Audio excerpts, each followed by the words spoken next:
En bref, cette semaine, la crue des eaux se stabilise. Sommes-nous prêts pour l'après?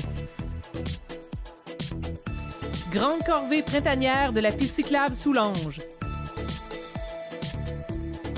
Et le flux de l'or bleu, une œuvre percutante de Tina Struders.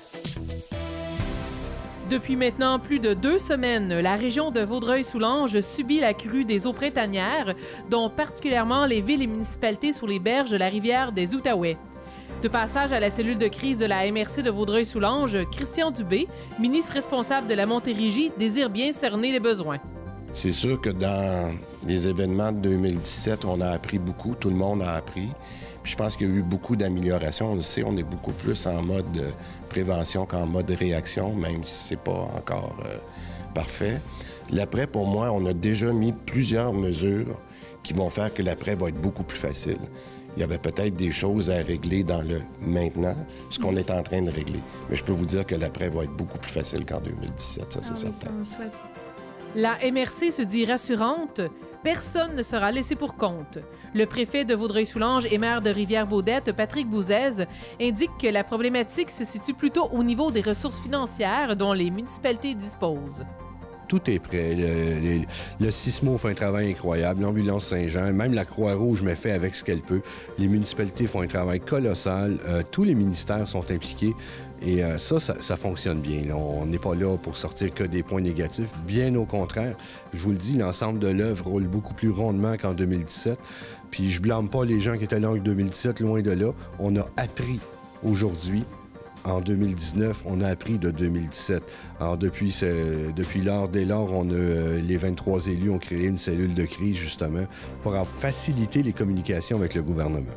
En fait, pour rassurer les gens, puis tout de suite, là, on va rassurer les sinistrés, ils sont pas en cause. Personne ne va être laissé pour compte, tout le monde va s'en occuper. C'est pas la problématique.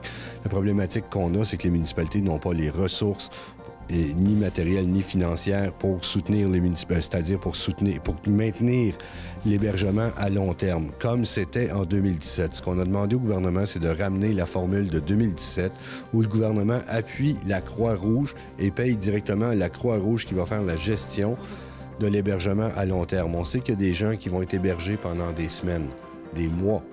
Donc, il faut donner une qualité de vie à ces gens-là. Il faut qu'on assure qu'ils vivent dans la dignité. Afin de souligner le jour de la Terre, les municipalités de Pointe-des-Cascades, les Cèdres, Coteau-du-Lac, Les Coteaux, Saint-Zotique et Rivière-Baudette se sont réunies le 28 avril dernier afin d'organiser une journée de corvée printanière. Les citoyens ont répondu à l'appel en participant au nettoyage de la piste cyclable Soulanges et des espaces verts de leur municipalité. Le 25 avril dernier se déroulait le vernissage de l'œuvre « Le flux de l'or bleu » créé par l'artiste Tina Struders et des élèves de l'école secondaire de la Cité des Jeunes à Vaudreuil-Dorion. Cette murale d'œuvre collective a pour but de représenter l'eau qui entoure la région de Vaudreuil-Soulanges.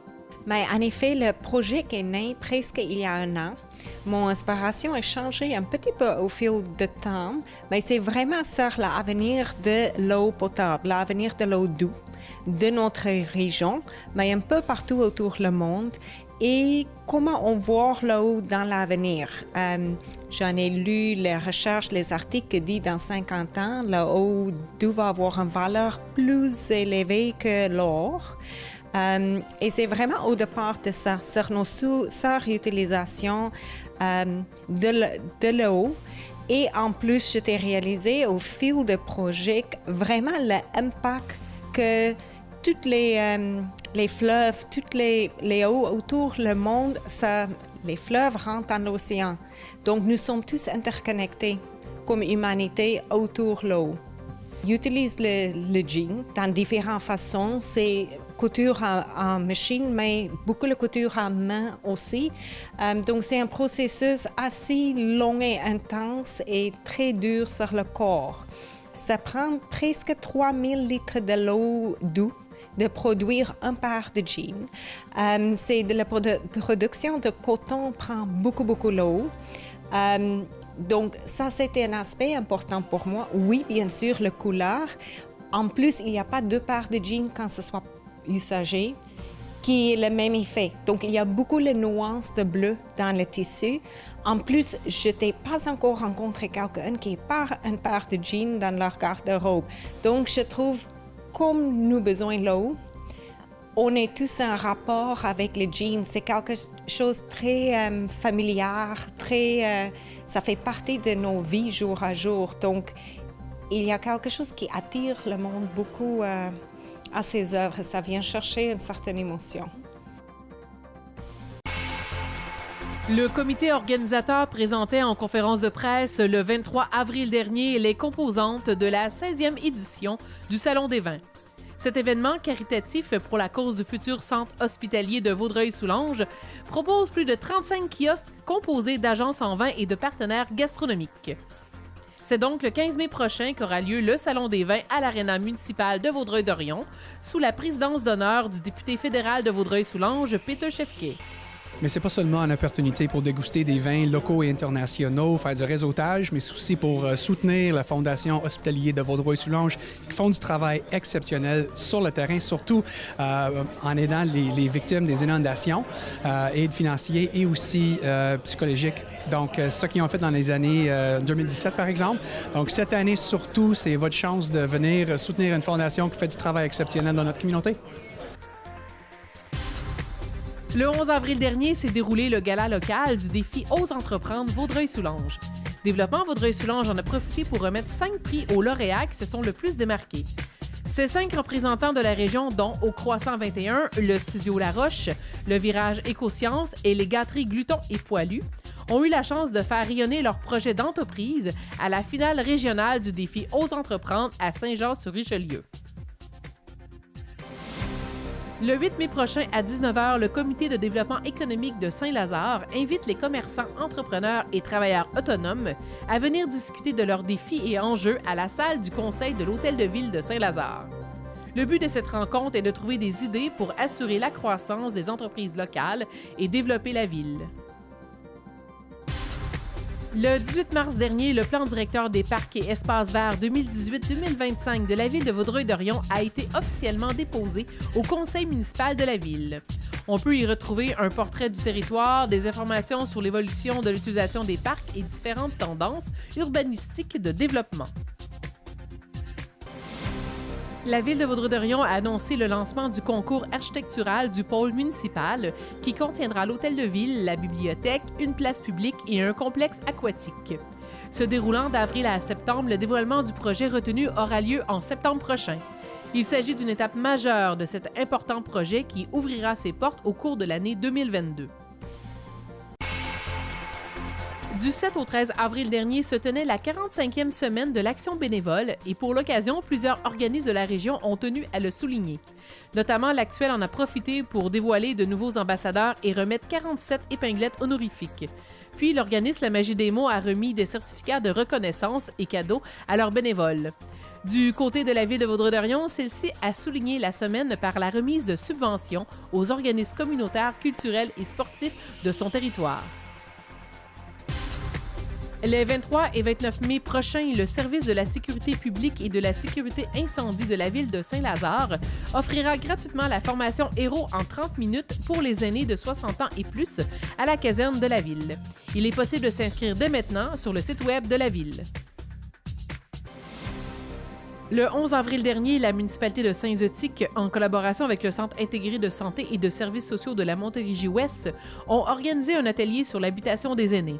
Plusieurs sujets ont été abordés, notamment comment sensibiliser sur les initiatives en matière d'habitation pour aînés, comment augmenter la compréhension des acteurs municipaux quant à leur rôle et leur capacité d'agir pour répondre aux enjeux.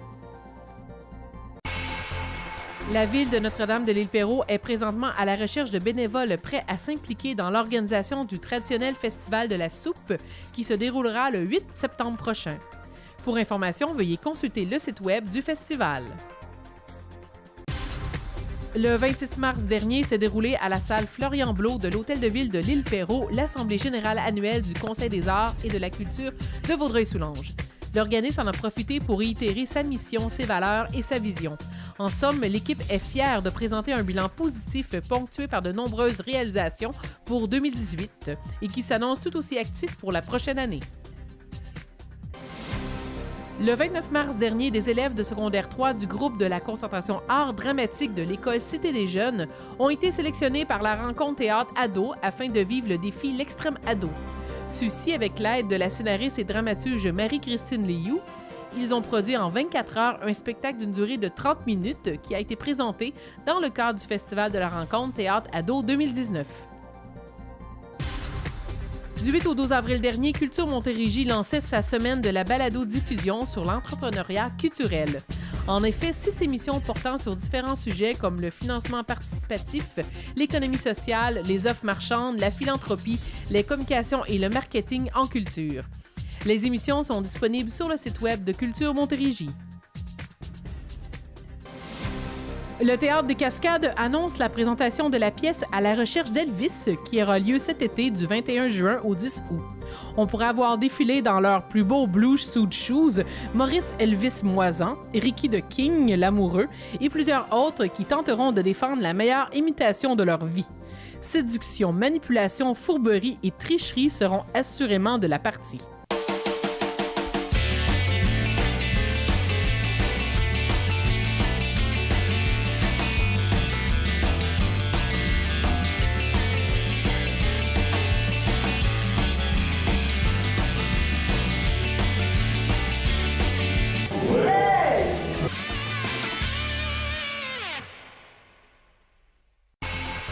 La Ville de Pincourt, en collaboration avec la municipalité de Notre-Dame-de-l'Île-Perrot, ont annoncé le retour de l'exposition Vacances en art du 5 au 26 juillet prochain. Cette initiative vise à mettre en lumière le talent des artistes locaux. Pour l'occasion, les bibliothèques se transforment en salles d'exposition pour le plus grand plaisir des amateurs d'art.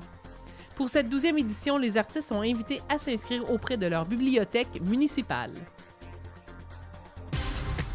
Le 9 juin prochain aura lieu la journée Bouge Bouge Surf and Turf Île-Perrot au parc historique de la Pointe-du-Moulin à Notre-Dame-de-l'Île-Perrot. Une série d'activités sportives sur l'eau et sur terre, dont la course à pied, le kayak, le stand-up paddleboard, les bootcamps et le bike and run.